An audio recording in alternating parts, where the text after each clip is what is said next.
And we're singing. We're singing. Dun, dun, dun, dun, dun. Time to talk. Beauty and the Bitch. Yeah. Girl. Hey. Did you see that new sweet baby that joined a couple days ago? This little baby. I did. Oh, you're like this little baby. I hate to be the person who's like, Okay. ooh, let's gossip about this. Okay. But OMG, did you see his, where do you even start? Look at his nose. His nose is longer than a normal human nose. My God, it's so big. It's elongated. But when you, compare it to, his ears, per se, looks like a little tiny baby mouse nose. Wait, that's true. His ears are shocking. That's true. Fucking ridiculous. Okay, what even the fuck? I'm a little shocked. What are you going to make fun of next? His skin color? He's got gray skin, Morgan. And he's so ashy. Morgan. And he's got these weird little wrinkles. Morgan. It's like Botox is very in. Respect Morgan. yourself. Live your best life. Morgan. Get your look on. You are a presenter. You are an actor. This is a stage. Morgan. I'm really what, look. I've heard you say the most horrible things ever, and as our listeners know here on Beauty and the Bitch, I'm the beauty, and I deal with a lot of very cruel bitching from you, but this is a new low to make fun of baby Dumbo. Okay, I'm shocked at you right now. That is a baby elephant, Morgan, and that's horrific. When you put it like that, you could just put the word baby in front of whatever and then it's fine. Baby Hitler? Yo, you said it, not me. I didn't say it. Morgan said she likes Hitler. Baby Hitler. I heard her. I didn't say that. I never said that I liked baby Hitler, but I wonder if he had a widow mustache. Well, okay, what if it, though, is someone who, like baby Damien from The Omen? Because baby Damien... 666, baby? Yeah. You knew from the moment that baby was born, that little fucker was demonic. That's what I'm saying to you. I'm saying baby Damien don't make nothing better. Because that's why he's the worst. It's the freshest poison. Oh, that's such an awful... Oh, my God. But... baby Dumbo's not much better, to be honest. I think you're being a little harsh, but we are talking about the Dumbo remake today. Welcome back to a new episode of Beauty and the Bitch. I'm the beauty. My name is Mick. And I'm Morgan, who's also beautiful. It's true. It's just because we saw in the intro you were going to be bitchy. I had to. In this case, we had have to go one way or the other. Yeah. And let's be real, baby Dumbo is the cutest fucking thing you've ever seen in your life. So fucking. Whether in the animated version or in the cute. upcoming Tim Burton remake. Fucking adorable. And I would probably run a person over with my car if I got to take home a baby elephant as a prize. Definitely. Yeah. But you realize a baby elephant grows up to be an elephant. And that is the problem. Spatially, it's really not going to work in my house. No. But could do baby for you. Maybe if you keep a baby animal in a very small cage, you'll never get big. Like a bonsai tree. Which is what I would do. Yeah. So just put it in shrink wrap. I have a tiger, but I just keep him in a shoebox. Oh, it's just a mini little tiger. Shoebox tiger. Well, anyway, so this Dumbo remake is coming out on March 29th, so it's around the time this is published. Yeah, around the same time. A little bit before, a little bit after. A new Tim Burton production, which as time has told us could be great or horrible. Yes. Yes, one or the other, no in between. I have to tell you, we've talked various times about, I used to be obsessed with Tim Burton, like most people our age were. Frankly. He had a moment. Yes, it was a while before he got to that Shyamalan territory of, just not good things. I would say, I think his downfall started to come when he started doing Demon Barber of Fleet Street, Sweeney Todd. Was that before Alice in Wonderland? Yes, it was. Yeah. Then, I can agree with that. Because also, Johnny Depp's sort of period of, one too many Caribbean pirate situations. And just too much Johnny Depp being Johnny Depp, kind of, which is, it sounds cruel, but we all used to love him, and now pretty much everyone's lukewarm. So, it's just a fact. Yeah. But this Tim Burton, I have high hopes for. Based on what we saw in the trailer and, what I read about it, I think it might be kind of a new take on the Tim Burton feel. A little bit less,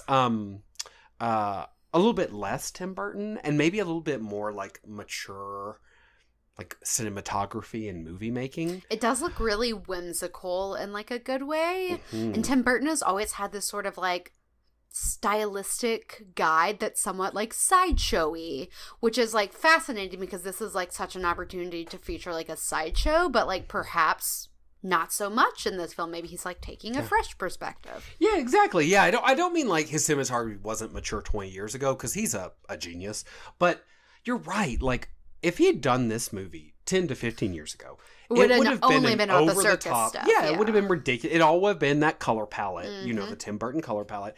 But like what we saw in this trailer, it looks more like almost like a Baz Luhrmann kind of feel. Yes. That's what it felt like. Yeah, it's real soft in that kind of way. And like, everything's very soft looking. Yeah, including Michael Keaton's hair. Oh my god! Girl, don't get me started on that it's finger a wave. Choice, girl. Mr. Keaton. That blonde, that looks like something Nene Leakes would wear. Mm-hmm. Straight up from Real Housewives of Atlanta. And this is also a wig, so like he probably borrowed that wig from Nene. Probably did. They probably share that.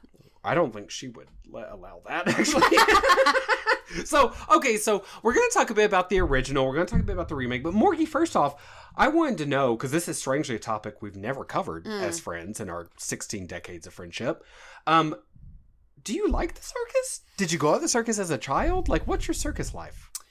I didn't go to the circus much as a child. Maybe like the rodeo version of any circus things, because we would go to like the Little Rock or Arkansas State Rodeo or whatever.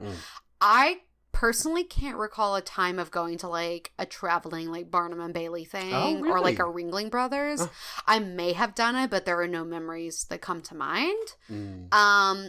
What I think about the circus as a fully formed adult who like makes her own opinions and is not a child is that it is a sad and devastating thing, like to me on the same level as SeaWorld. And like, of course, after Blackfish, like I'll never go back to SeaWorld, even though they were like, we hear you, we change our ways, but only sort of a little bit, not really. It's a really depressing thing to me. And I feel like I've read so many like circus stories and it's all sad stuff. Like, they're like, where is the happy circus story? Because I can fucking tell you right now, they tried to make a happy circus story with, what was that movie that they Greatest just Showman? did? The Greatest Showman, with Hugh Jackman playing Huge Axeman, playing fucking P.T. Barnum? P.T. Barnum, and Zac Efron playing whatever Bailey. Who cares? Yeah. Mr. Bailey. Oh, Barnum and Bailey. Yeah. I didn't realize that. Yeah, he was Mr. Bailey. And they tried to make it this whimsical thing where he gathered all of the freaks who like nobody loved and the animals that needed well caring for, and he put them on a train and he took them everywhere and made their lives better, and we'll sing a song about it. And no. Didn't buy it? No to that movie, and no to that as a representation of what the circus is. Plus, you know what? I heard an awful rumor that you don't see Zac Efron's nipples even once. Not even once! Fuck it! Burn that movie to the ground! He's just wearing a shirt! Why like does it the whole exist? time. I can't stand it. It's awful. Well, for a lot of reasons. You know, it's interesting. I'm also very anti-circus. I think most people are anti-circus. I think only a person with a childlike mentality can think that is a fun and magical thing, because if you impart any realism upon the situation, you know that it's not right. Like the way they get the elephants to balance on a ball is that they like horribly abuse them into like fear, which is how a lot of like animal training works. And like it's just deeply upsetting, and animals aren't meant to be caged and like they're not domesticated. Yeah, those are not domesticated. And that's why those fucking tigers rip faces off. Girl. Oh, are you surprised that your tiger ripped your face off? I know. See, I'm sorry. Is it a tiger? That's like, what are those two gay men who worked in Vegas? And had those ones. Are those the ones you're talking about? Yeah. They were like, I'm so gay, a tiger would never attack me. But girl, turns out. Is that the reasoning? It wasn't because maybe. they had them since cubs and they trained them thoroughly. It's the gay I kind of they thought like, I wear so many gems, that tiger is blinded. I'm shimmying right now. I literally can't remember their names, but they had like some fancy circus We know their names, yeah. Those guys. Grotsky and Putin Day. Basically. Like I mean. Well, anyway, we know who we're talking about. So I have been to the circus twice in my life. Tell me more. Yeah. I went to Barnum and Bailey's when I was small, like 3 or 4. And I don't just traveling came into town or whatever? Yeah, it must have come to Little Rock, I assume. Or they definitely nearby. used to come through. Like, I don't even know if Barnum and Bailey still tours, actually. I think it's done, but I'm going to Google it. But anyway, so yeah, as a child, I went to that. And you know what's funny about it? I have a little tiger mug that we bought there, which is really how I remember it. Otherwise, my memory of that night is a couple days before at preschool, because I was very small, I had stuck a bunch of pebbles up my nose during nap time. And one of those pebbles got stuck in my nasal cavity and hurt and was very uncomfortable. And on the ride home from the carnival, I got it out. So that's my memory, my earliest memory of the carnival, is getting that fucking pebble out my nose. Nice. Yeah, it was a good time. But then when I was a teenager, we went to some like Podunk County kind of carnival. So like instead of like elephants and tigers, they had like trained dogs and like an aerialist. And like a pony out front you could ride. I did not enjoy that because I was a teenager, and frankly, it's just not the right activity for a teenager. I do think though those small like county carnivals I'm much more okay with, because like the only animals that were part of the carnival were domesticated animals. Like those dogs were perfectly happy to jump through a bunch of hoops. Yeah, interesting. You know what I mean? The pony, I guess, maybe wasn't treated that well. I don't know. I don't remember. But, like, you don't come across all those issues. Sure. You know? And I think it's interesting, too, because, like, for me, for sure, the first thing that comes to mind is animal welfare, but, like, also the lives of the performers. I'm not sure how much that has changed over the years. I think there's a lot of bad press about the way it used to be, right? That's why we have all these sad circus stories with, like, the traveling freak shows and the people who weren't wanted and they were sideshows and whatever. That's a horrible way for them to live their lives. But I wonder now, because I feel like what we have to compare that to, like an experience, is like the Cirque du Soleil people. Which is very different. And like, I just assume they're treated very well because they're stars. But like, I actually have no idea of what their lives look like. It depends on their manager, I'd assume, or like the showrunner, right? It's kind of like, but I think you're right, first of all. I think Cirque du Soleil is the next evolution of, like, the circus.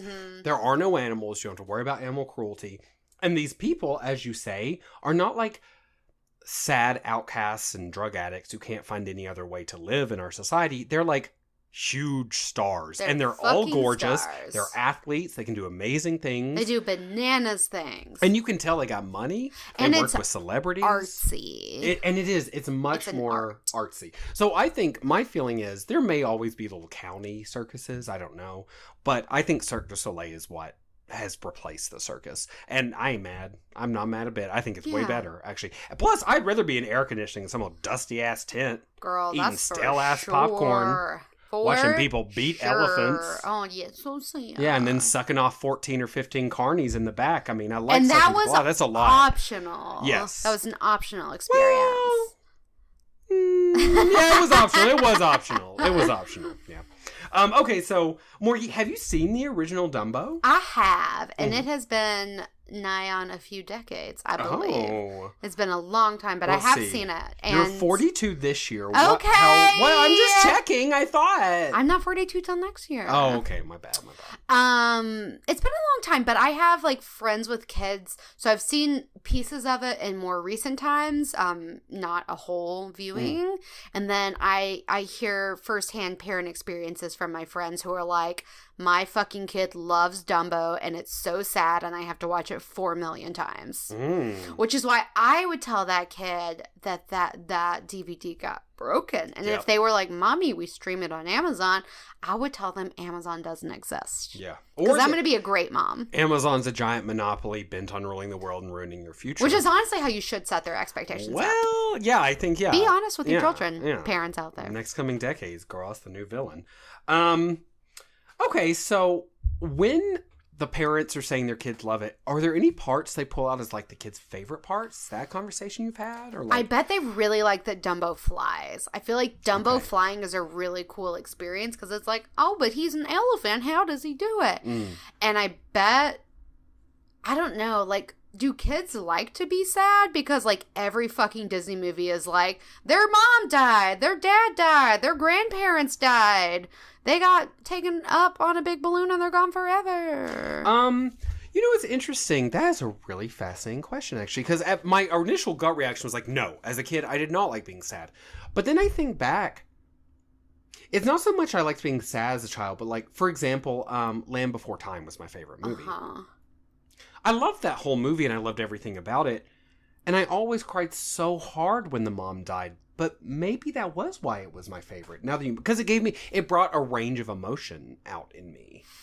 It's also like, it seems like maybe it's just like the main and a really good hook for children, because it's like, if you can get a kid emotionally invested, because if you devastate them, then maybe they're more willing to stick around to find out if something happy happens, because that is their trajectory. For most kids' movies is something sad happens, a journey happens, and then there's a happy ending. So maybe for them, that particular formula helps their attention span, because kids don't have a really good attention span. So maybe like that emotionally draining experience like keeps them rooted or something horrible. That makes sense. I mean, after all, kids are just immature adults. So it seems, I mean, we like sad stuff in our movies sometimes, you know. We like a hook. I cry all the time. We need some kind of conflict or there's no plot. Yeah, you're crying right now. Yeah, it's just because I'm so happy to be here. Aww. So sweet. Pathetic. So you haven't seen the movie in a long, long time. I rewatched it. Or maybe watched it for the first time. Maybe. I'm a little fuzzy, okay? I love that that's like such an indeterminate factor, because I've been there where I'm like, I've definitely never seen this, and then I'm like, I know every line of this film. Exactly. Yeah, I think I saw it as a very small child. Yeah. I think it's deep, deep in the recesses of my brain. I have to tell you, girl. What was your viewing experience? I was upset by this whole movie. I mean, okay, there's all the stuff we're talking about being upset about. The little baby elephant's sad. He cries the entire movie. Sad. He cries the entire movie until the very end. And why was he sad? Because his mother was wrenched away. Oh my god. Okay, so the mom stuff is the saddest, right? All these little boys, all these little boys' ears stick out their heads too. Can I just tell you? So cartoon boys. They're making fun of Dumbo, and so the mom gets mad. So then they take the mom away and put her in solitary confinement, say she's a mad elephant, separate her from her baby. So that's sad, because she's just trying to protect her baby, because they're like pulling on his ears and shit. But even beyond that, do you remember the other elephants in the fucking movie? No, I don't. Bunch of fucking bitches. Honestly, like, to the point where after I watched it, I wrote down misogynistic depiction of female elephant. Because they were. It was like, they were like, all they wanted to do was gossip. The minute that Dumbo made a mistake, they told him he's no longer an elephant. They fucking excommunicate him from the elephants. He's a baby. They saw his mother get dragged away, and they just loved telling that gossip. Ooh. I mean, I was just like, fuck these people. These elephants. Who is Dumbo's father? Like many courageous, beautiful people, Dumbo's father is not in the picture. Like, we literally there are no male elephants except for Dumbo in the picture, actually. Which is an interesting point. Probably they killed him because elephant bulls, like, are, you know, aggressive? Yeah, and like they try to protect their little fam and whatever. So I assume, I don't know, or maybe they bring elephants by like you do cows. Yeah, maybe. You know, I don't know, but there were no or elephants. Alternate option, immaculate conception, Jesus elephant. Dumbo is kind of like Jesus. He essentially goes through the most torture, and he doesn't get hung up on a cross after. It's only because his ass flies away. Yeah. You know. Yeah. Okay, so that was a problem. Okay, the misogynistic female elephants. That hurt my feelings. You know, probably the most famous example of problematic behavior in this movie, because we were talking about it earlier. You talking about the crows? Yeah, girl. These are racist ass crows. Blackface ass minstrel show they got going on. They do have the best song. Not that this doesn't make it better, but it's just a fact. They have the best song in the movie. How's it go? Sing it verbatim. No, that would be racist. No, it's something like something believe an elephant can fly. Shit, I remember how it goes. But it's the catchiest song. But yeah, that's straight up just a minstrel show. It's 100%. And they have all either black men or like white men who are doing a black man impersonation as the Blackbirds. So that is a huge problem. And then also, no one ever talks about this, because maybe, I guess it pales in comparison to the Blackbirds, but they have a song / scene where the elephants and everyone else puts up the giant circus tent. And you've got, like, a little cute scene of, like, Dumbo with a tiny hammer trying to, like, hammer. Right? It's an adorable scene. Pretty dark, though, in the way that Dumbo is. And the people who are helping to set up the tent are literally faceless brown blobs of people.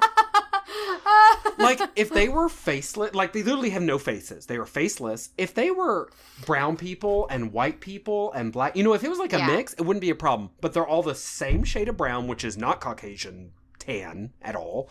And they're all just, like, what even are they? They're like fucking slave golems or something. That sounds like such a Miyazaki thing. It is kind of, yeah. Kind of like the faceless background blobs. This ain't no turn of spirit, though, girl. This ain't no turn of spirit I'm talking about. That whole movie was bad. Yeah. Problematic. In fact, so much so, I looked up, you know how I like to do for That's Problematic segment that we have on the podcast. Yeah. So I looked up That's Problematic Dumbo, and honestly, I couldn't even find anything, because everything everyone said, I was like, you're right, that is problematic. The Decider called Dumbo racist and insane. What year? Recently. Oh, yeah. Recently. Yeah. And then the Huffington Post said that the original Dumbo is everything wrong with Disney.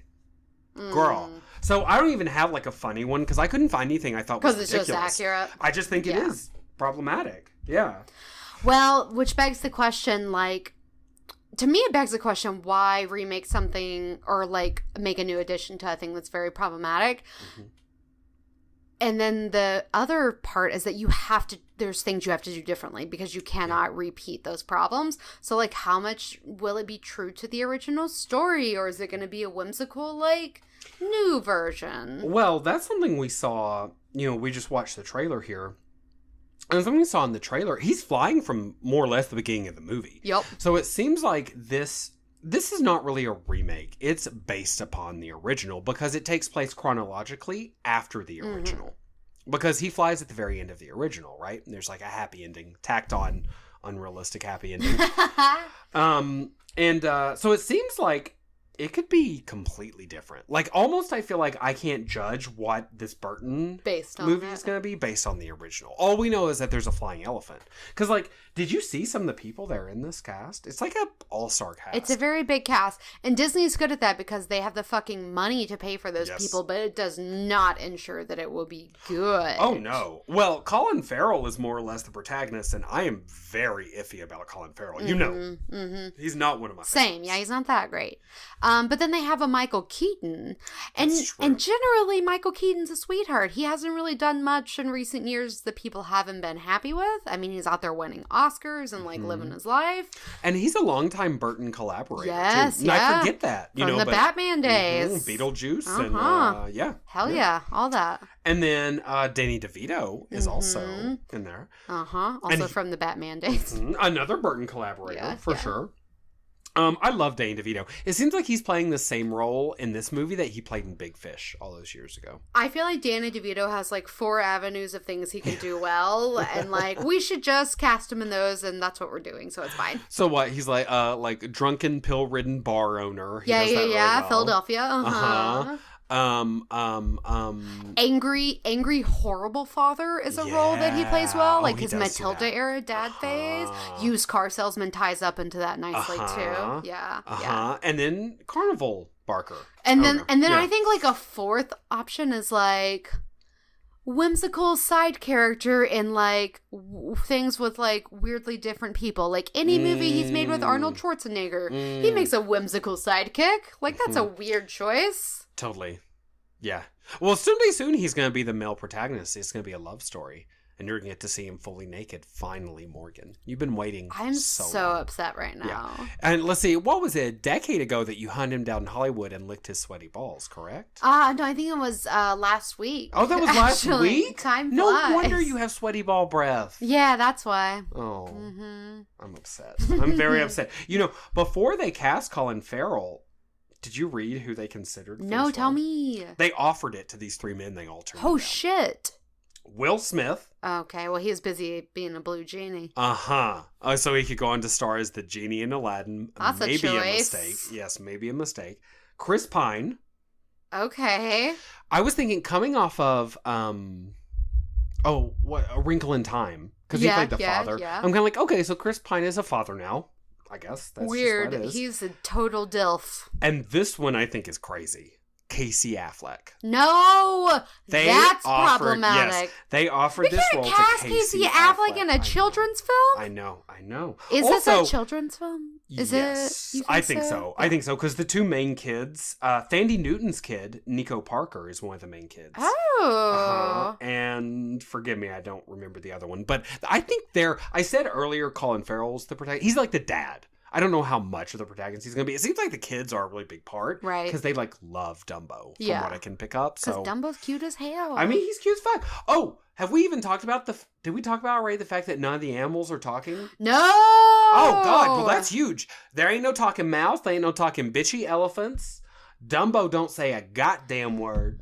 These are just some interesting choices that they have made, that they've had to make when they've gone from cartoon to live action, and they've done they've done no animals talking, all animals talking, and then I think with the Jungle Book they did a weird hybrid where some of the animals talked but not all of the animals, and it's a very confusing thing, especially for a kid who maybe just saw the cartoon and is gonna see the live action.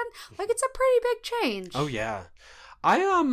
Did you see the Cinderella live action remake? I did. It's not the Whoopi Goldberg one. That's what I always think of, but that's not the one I'm talking about. That's a good one. Whitney Houston as a fairy godmother. Yes, and that hot-ass prince, that hot-ass Asian man who plays the prince. Oh, my God. He was fine. I don't even care that family don't make sense racially. I do not care. Yeah, they were all kinds of all over, but that's fine. We open to it. Yeah, I'm open. No, there was a newer one starring the girl whose name escapes me at the very moment, but she was Rose from Downton Abbey.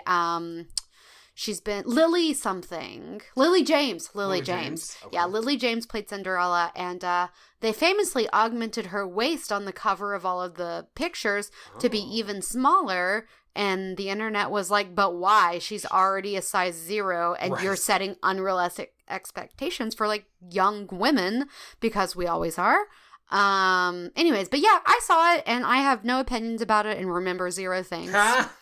Kate Blanchett played the stepmother. Yeah, that sounds interesting. She did. I completely missed this. I've never seen this poster before. It was fine. It was 2015. Yeah. Okay, but so the animals didn't talk in that though. I actually don't that movie was so unremarkable, I remember nothing. Oh, I see. Because I just kind of feel I think they don't. Yeah. I feel like I want the animals to talk. I don't know. I don't even know if I have a point here, except it's Disney.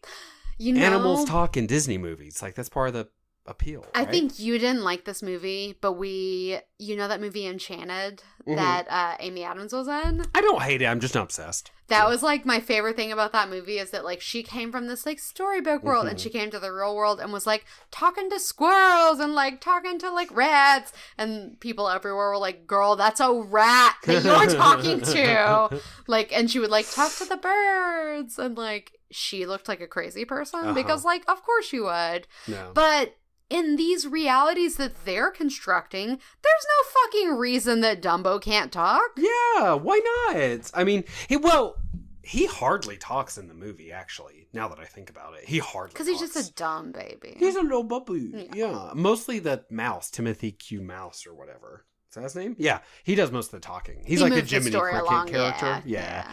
Which I have to tell you, though, I don't trust that fucking mouse. Let me tell you why, okay? The only... Besides Dumbo's mother's love, the only kind character in this is Timothy Q. Mouse. He sees this crying baby elephant. He decides to try to help him. Okay, that's the benevolent viewing of that character. But in my mind, first of all, I noticed this mouse is dressed just like the circus guy, the ringleader guy. Okay. Ringmaster. So I was like, why you dress like a ringmaster? First of all, you know what I'm saying? You're coming out with this Timothy Q. Well, I just noticed some things. And then Timothy Q. Mouse is like, look at those big stupid ears, more or less, Yeah. And he's like, I bet we could make you a star. And I'm like, why are you trying to make this elephant a star? He just wants his mom. Well, exactly. But I was like, you're taking advantage of this baby animal so that you can somehow get privilege or money off of him. Which is what Drew Barrymore's parents did to her as a child. And was it right, Morgan? Was it right? And Britney Spears still doesn't have access to her money. See? I didn't. Is that true? That's a fact. Damn, girl. She's not the trust holder of her money. Wow. Her parents are. That is so sad. Well, anyway, my point is, I don't trust Timothy Q. Mouse, but I don't think he should have been cut from the whole goddamn movie. I mean, he's not... Whatever. I wonder what they replaced him with, though. Like, there must be some other element that replaces that. Well, really, you just need someone who's gonna, like, advocate for Dumbo. So I assume it's the kids and or Dumbo's trainer, who's played by Colin Farrell. Oh, he's the trainer. Yeah, and Danny DeVito is the circus owner, and then Michael Keaton, all I have down is new owner, so I guess the circus changes hands or something. He's the money bags. Yeah, probably so. And then Eva Green, we haven't mentioned, plays the aerialist, who's like probably in love with Colin Farrell. Probably, yeah. I don't know. Okay, so Morgie, now, we've talked about some of the live actions previous. Do you know any that are coming down the line? Because we have a bunch of live-action Disney movies that are TBD. I know that I've seen some trailers, but I'm not sure. I think I heard they're making a second Maleficent film. Yes, you mentioned that earlier. That's not on my list, but I believe that. They're making a Lion King. Yep, that comes out in July. But we're calling this a live-action film, but, like, isn't it just computer animated? That's everyone the buzz that I've been talking to about this, because we're like, girl, do the animals talk in Lion King?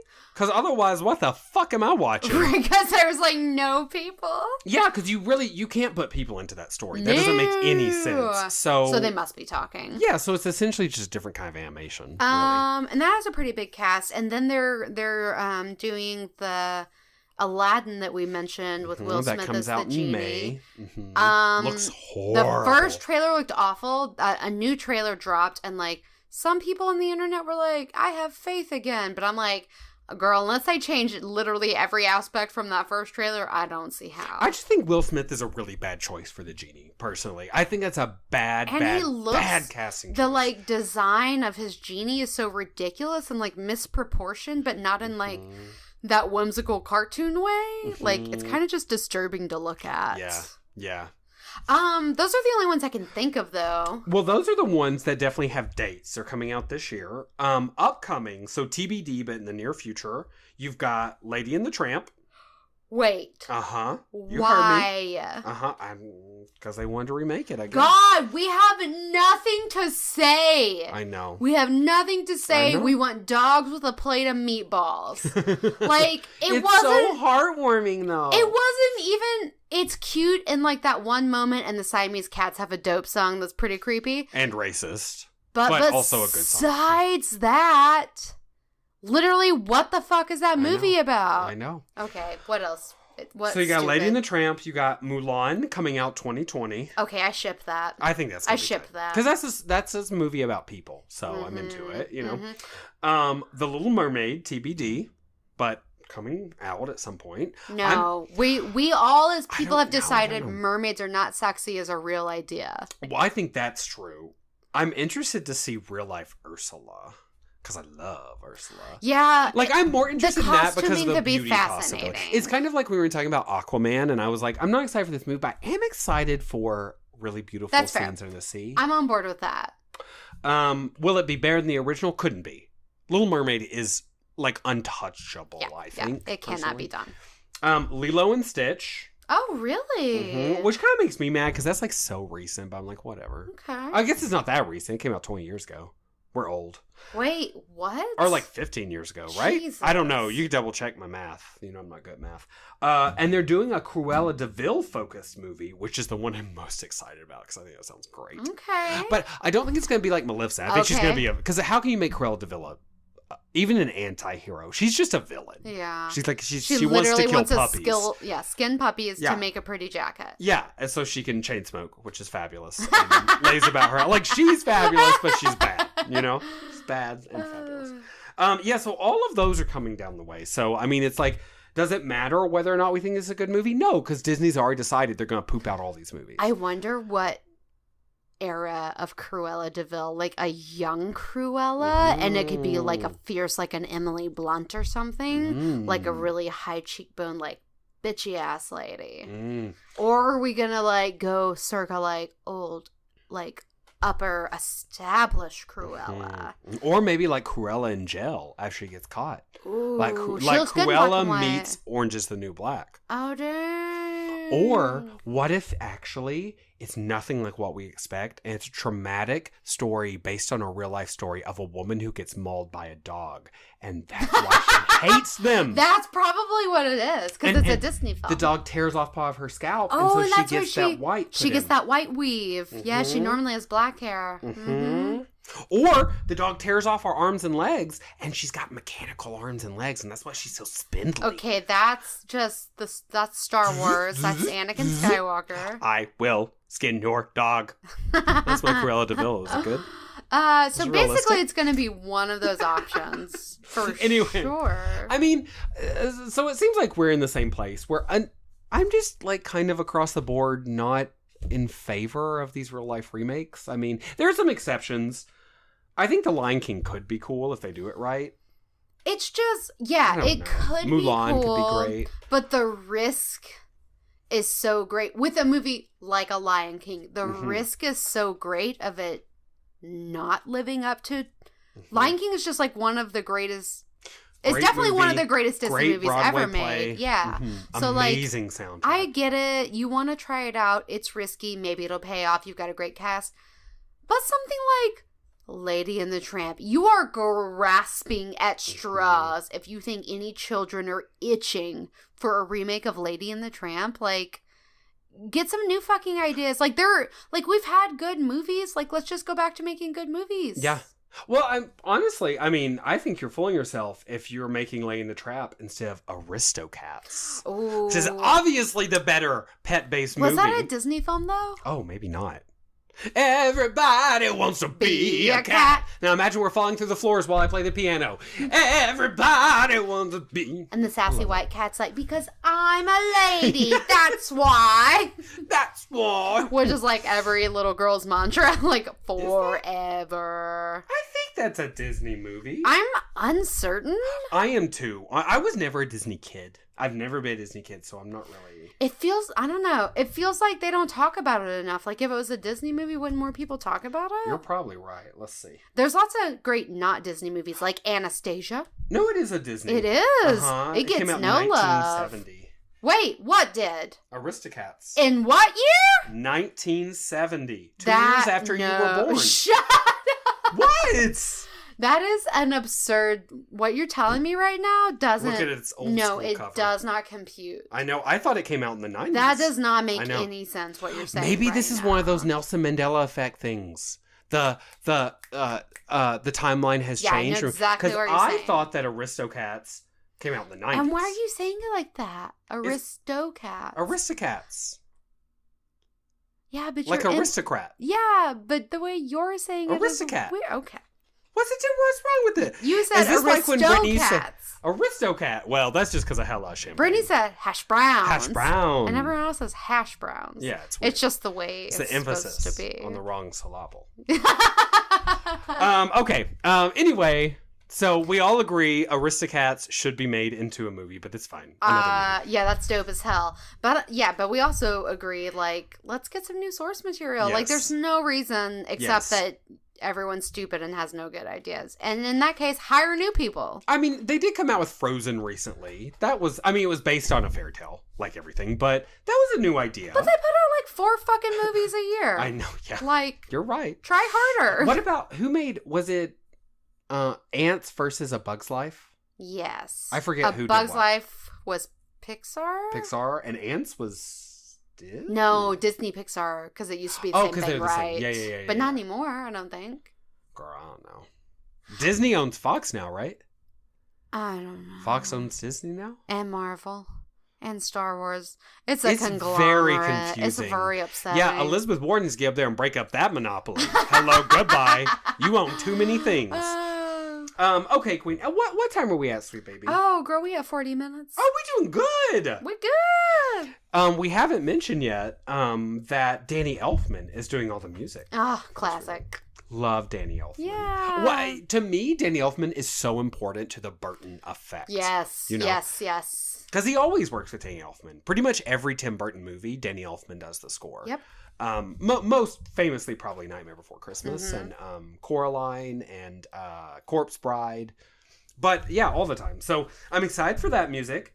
And then, the sad moment in the original where Dumbo goes out with Timothy Q. Mouse to visit his mom in jail, essentially. Yeah. And the mom puts the trunk through and cradles him. Everyone cries. You can't not cry. I mean, it's so fucking heartbreaking. That song that plays is called Baby Mine. It's well known because it's so heartbreaking. And that's not actually going to be in the film. It's going to be in the credits. Oh. So that makes me think, I don't know if the mom's going to be a character at all. She wasn't in the trailer. No, she sure wasn't. So she's probably dead. He needs a new tragedy. Yeah. Well, and also Disney has beat mom death and dad death to death. Yeah. Yeah. So it's kind of like, okay, let's find a new tragedy. It's not just being orphaned over and over. Not to get too far into it, but can you remember which one of a Disney parent death was a really hard one for you? Morgie, you set me up so well for these things. Oh, did I? You did just set me up. Because I have a top 5 darkest Disney moments. Oh, I love it. And the number 1 is the answer to your question. Oh, shit. Actually, okay, great. Well, really 1 and 2. Okay, let's start with 5. Yeah, let's go through this list and then we'll see if mine ends up on this list. Okay, too. is yours a parent death? No. Oh, give me yours and let's do it that way. So it's not just me talking about numbers. That movie, The Fox and the Hound. Oh my God, that's not even on my list. I forgot about that. There's 3 or 4 devastating moments in that film, but the moment where the hound, there's so many you could pick out, when grandma leaves him in the woods. That one's awful. Yeah, when she's when you she gotta leaves get, the you fox. get. Oh, so but sad. then later when the hound has to come back and his my job is to kill you or whatever. And they're childhood friends. Yeah, and then they set his den on fire, and then the doggy changes his mind. He tries to save him, and then he hurts himself. It's a very devastating film, and it wrecked me. And thinking about it sort of wrecks me. Even the individual characters, the grandmotherly owl, who's always looking out, and the kind of racist owner of the dog, and the way he treats different people is sad, and the old sweet lady she's so feeding lonely. the milk to that baby little fox because his family died because the fucking guy. She loves that fox so much. God, I must have blocked that from my memory because that's probably number 1 for me, actually. When she leaves him in the woods, I bawled. Deeply upsetting. I saw that movie for the first time in school, and that was not good for my reputation because I cried throughout that. And that was 11th grade. No. That was today. That was elementary school. Okay, so that is a really good honorable mention that maybe could have been number 1. Okay, that good honorable mention, okay. Yeah. I chose, as number 5 for darkest Disney moments, I chose Claude Frollo's song Hellfire from The Hunchback of Notre Dame. Now, this isn't sad, but I wanted it on the list because Disney does a lot of sad. They don't do a whole lot of this kind of creepy, which is a sexual, lusty, they did a little bit creepy. With Jafar back That's in true. the day. Oh, you're right about that. And they're very similar characters, actually. Yeah. Different religions, but otherwise the same. So that's my number 5 because I think it's so creepy. Yeah. Because when it's huffing that scarf and shit. Yeah, it's comparable to when Jafar made Jasmine hold the apple and he grabbed her chains and pulled it over and took a bite off of it and it got on her face. Yeah, it's upsetting. I don't remember that at all. It's after he's captured. He makes her wear a sexy red outfit and he keeps her in chains and holds her. Oh my God. It's upsetting. Okay. So another thing could have been on the list I didn't even fucking remember. Disney is dark. Yeah. That's something I learned from doing this research. Okay, number 4, I picked in Pinocchio when Lampwick becomes the ass. Do you remember that in that little town? That scared me as a child. I remember because it's out of nowhere. Yeah. And there's been a lot of dark. It's another very dark movie, frankly. I mean, dark and bizarre. Yeah, and the fucking whale. Let's not forget the whale. That's horrifying. That could be a whole separate film. Queen. And that's just like a thing that happens. So scary. Yeah. But when that little boy turns into a donkey, I remember being extremely horrified. And the viewer, like Pinocchio, has no idea that's what happens in this town. So it's a complete shock. Right. Okay, so that's my number 4. Number 3, I chose 2 things from Dumbo. First, the whole mom in a cage, various scenarios. The baby mind scene when they lock her in the cage. All of that is just sad. Mm-hmm. But then also his scary-ass drunken hallucinations. Yes. Girl. Disney does hallucinations well, and they're like scary and effective. Well and bad. Yeah. They're good at being horrifying. There's a part... So, first of all, the hallucinations, like many of the things in Fantasia, which we'll talk about here in a second. Oh my god, I love Fantasia. I love Fantasia too. A lot of it's like, let's show off what we can do with animation. That's what a lot of the Dumbo hallucinations are. They're like, let's do this kind of animation, this thing. Some of it looks really modern too. Like at one point, I think the scariest part is there's like a hominoid elephant man made of elephant heads. Do you know what I'm talking about? Do you remember I don't recall that, but that sounds scary. Fascinating. And they're all like brightly colored heads all over. It's like his whole body is made up of them. He's walking towards you. He's got evil eyes. That looks like something that could have been put out yesterday as far as like modern style and appeal. Also, really fucking scary. Uh-huh. Okay. Uh-huh. So I'm saying Dumbo is number 3 on my list. Now we're getting to your real question though. Number 2, in my opinion, Mufasa's death in The Lion King. It was rough because it was his own brother. Yes. And he blamed it on Simba and made Simba think it was his fault. It's awful. And it happened right in front of us. We actually we didn't... Yeah, we pretty much saw it. That movie is so flawless. Yeah. Oh, that's an amazing... That's a time where I'm like, you know what? That darkness then allows the light to be lighter. Whereas in Dumbo, it was all It's just dark. awful, yeah. It's just dark. Yeah. So that's my number 2. Number 1 is the one that breaks my heart the most. You can probably guess. It's a death of a mother, happens to a small cute animal. It's a sudden death. A gunshot rings out. Bambi? Yeah. Really? Yeah, I couldn't watch that movie. I couldn't do it. It made me too sad. I would cry like throughout the entire movie. It's because it's so sudden. Yeah. That's why it really upset me as a child. And even today, I don't think I've watched Bambi since I was very small. Wait, but have you seen it all the way through? Mm-mm. Is she alive at the end? No! Wouldn't that be a fuck off to me? Oh my god. No. They grind her up and feed her to Bambi. Oh! But, that's realistic. There's this, like, the guardian of the forest thing, and it's very, like, Princess dad, right? Mononoke. Oh, yeah. Yes. But it's, I feel like, and honestly, I wonder if I feel differently about that because I grew up in, like, a household with, like, a family that hunts. Like, my dad's a big deer hunter.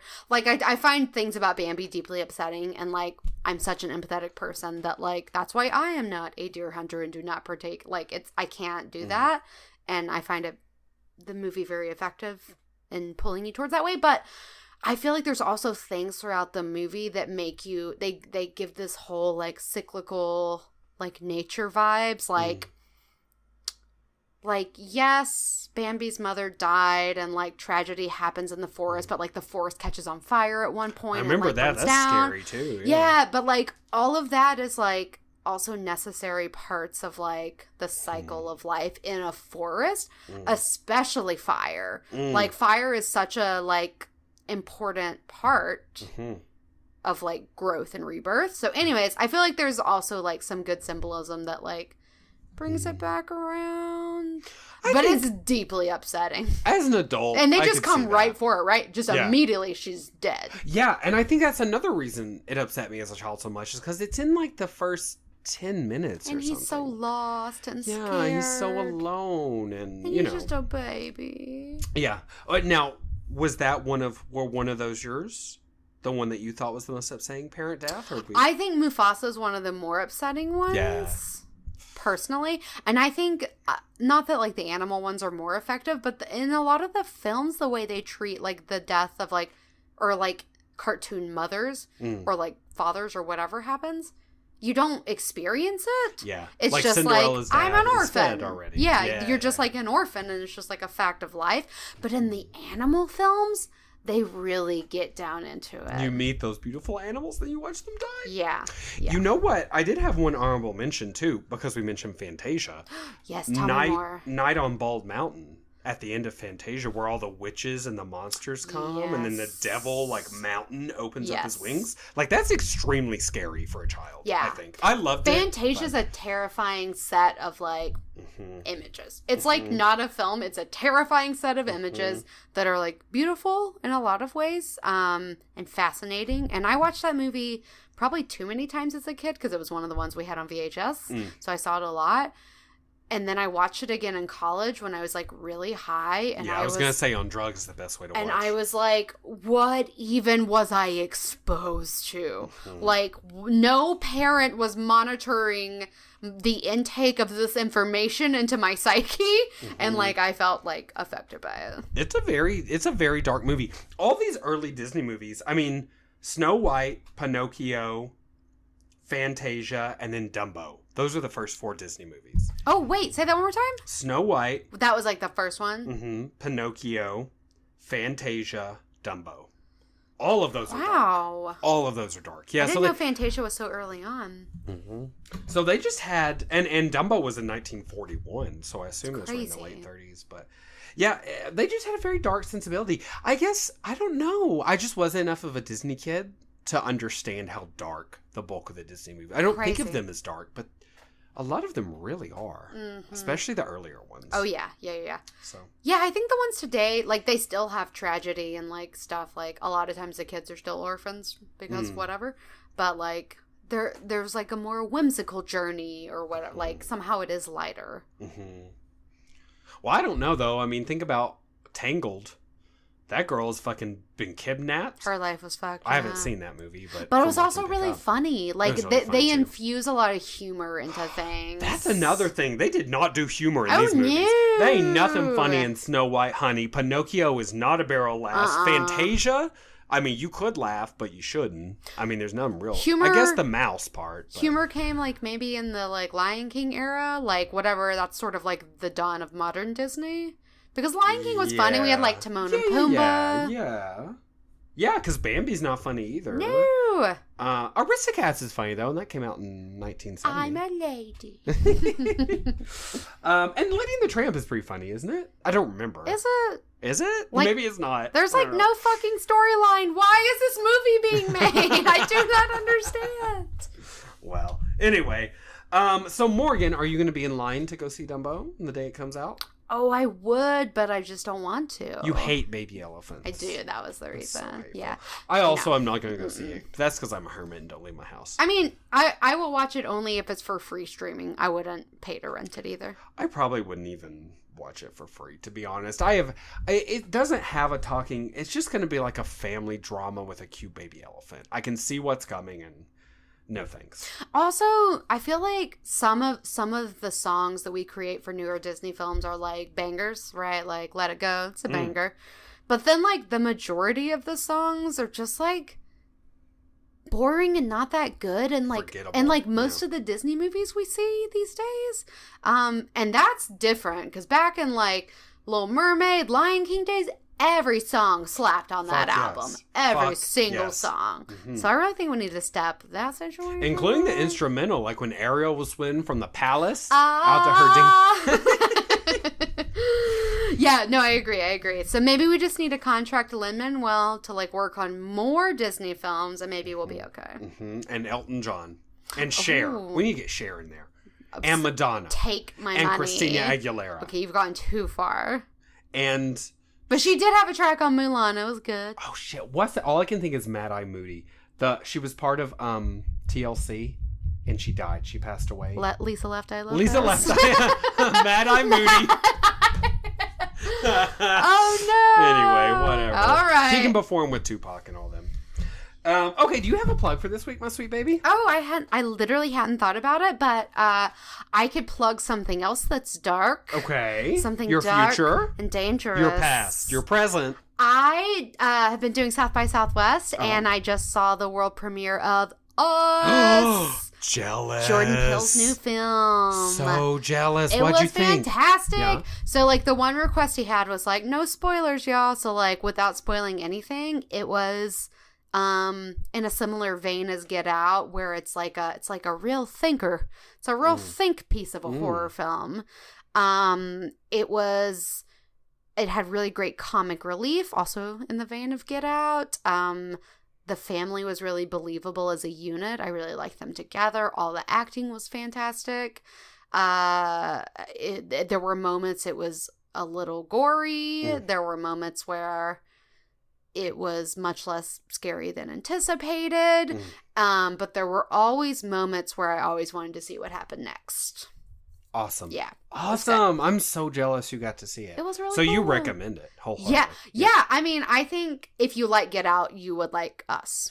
Okay. And it's similar levels of horror, too, it sounds like. I think so, personally. I felt like they were very similar. So if you were worried, like me, from the trailer, like, oh my God, it's going to be too scary, I think you can handle it. I think you can. Because I'm not a huge horror person, and I did just fine. Yeah. Okay. Awesome. Okay, so I'm going to hold my breath until I get to see Us. But for right now, I'm going to tell you about my plug. No. So my plug this week is something I've talked about, but I don't know if I've actually plugged it. And it's a book series that came out in the 80s and 90s. Playboy. Playgirl. That's a magazine. Playgirl, yes. Yeah. That was the first porn mag I ever stole. Nice. Stole it from Hastings. Almost got caught. True. Yeah. Stuck up the pant leg of my Jinko jeans. Jinkos, y'all. That should be an ad for Jinkos. You can steal porn. Girl, gay porn even. If you wish. Your pants aren't prejudiced. So Piers Anthony wrote this series of books called The Incarnations of Immortality. There are, I think, 7 or 8 of them. They're all very readable. The reason I'm plugging them for this episode is because the book series is about, 7 or 8 people who take on these roles as the incarnations of death, time, nature, fate, devil, God, like everything, every big thing. War is another one. The very first one's called On a Pale Horse. It is my favorite. It's about the guy who becomes death. But the 4th or 5th, I think, in the series is all about the woman who becomes fate or nature. Fuck, I don't remember. It's been a long time. But she joins a circus. The circus is like a big part of it. Okay, it's on theme. Yes, and so I do recommend that series of books. Often, no one ever talks about them. I promise you they're good. They're well written. And they're not like the rest of Piers Anthony's stuff in that they're not like jokesy or punny. They're like very serious and very sexy. And I just remembered there's also a book in the Wheel of Time where a carnival is a big part of it. Oh, fascinating. Mm-hmm. But I think it's somewhere around the middle. So I'm not going to plug the whole Wheel of Time. So you could read probably 40 pages there set at a carnival. But just so you know, that is a plot point in Wheel of Time as well. I just looked at Rotten Tomatoes to see if the critics had been reporting yet for Us. And they have. Oh, yeah? It has 100%. What? Oh, girl. Well, probably deserved. I fucking love Jordan Peele. I hope he has the longest and most successful career possible. So, that's cool. Good for him. I just looked at Goodreads and Incarnation of Immortality has 100% score as well. Interesting. That's wild because book readers are very critical. That cannot be accurate. But everyone agrees that all of these books are perfect, so both of our plugs tie. Writing done. Authors, put your pens down. All right. Well, be sure to check out all of that great stuff and rate and review our podcast. If you're not subscribed wherever you're listening right now, be sure to do that. And if you're not sure where to listen, Mickey, where can they find it? I mean, I'm normally present behind a dumpster in any small town. I can attest. But if you're looking online, you can find us on iTunes. We're on pretty much every podcast service. Just search Beauty and the Bitch. Hey. You can also find our blog on WordPress, bnbcast.wordpress.com. That's the one. We've got a feed there. We've got little write-ups for every single episode. We even have some old blog posts. We haven't really put new blogs in, but hey, you want to read some writing? We're busy. Look, okay, I'm always constipated, and it really wears on my mind. Okay, I eat a lot of cheese. Okay, I like cheese though. Yeah, we just had a bunch of cheese for dinner. So much, so good. Oh my god. Anyway, but yeah, be sure to check us out on all those things. We're on all the social medias. Instagram, Facebook, YouTube. Yeah, basically. Reddit. Right? We have a Reddit presence. I mean, small, we have a Twitter small, presence, also small. But you can find us. We're at B&B Cast, or you can just search Beauty and the Bitch and holler at your girls while you're on there. Yeah. All right. Yeah, 5 stars. Love you, babies. Bye. Bye-bye. I wasn't kidding about that constipation, though. With a lot of cheese, man.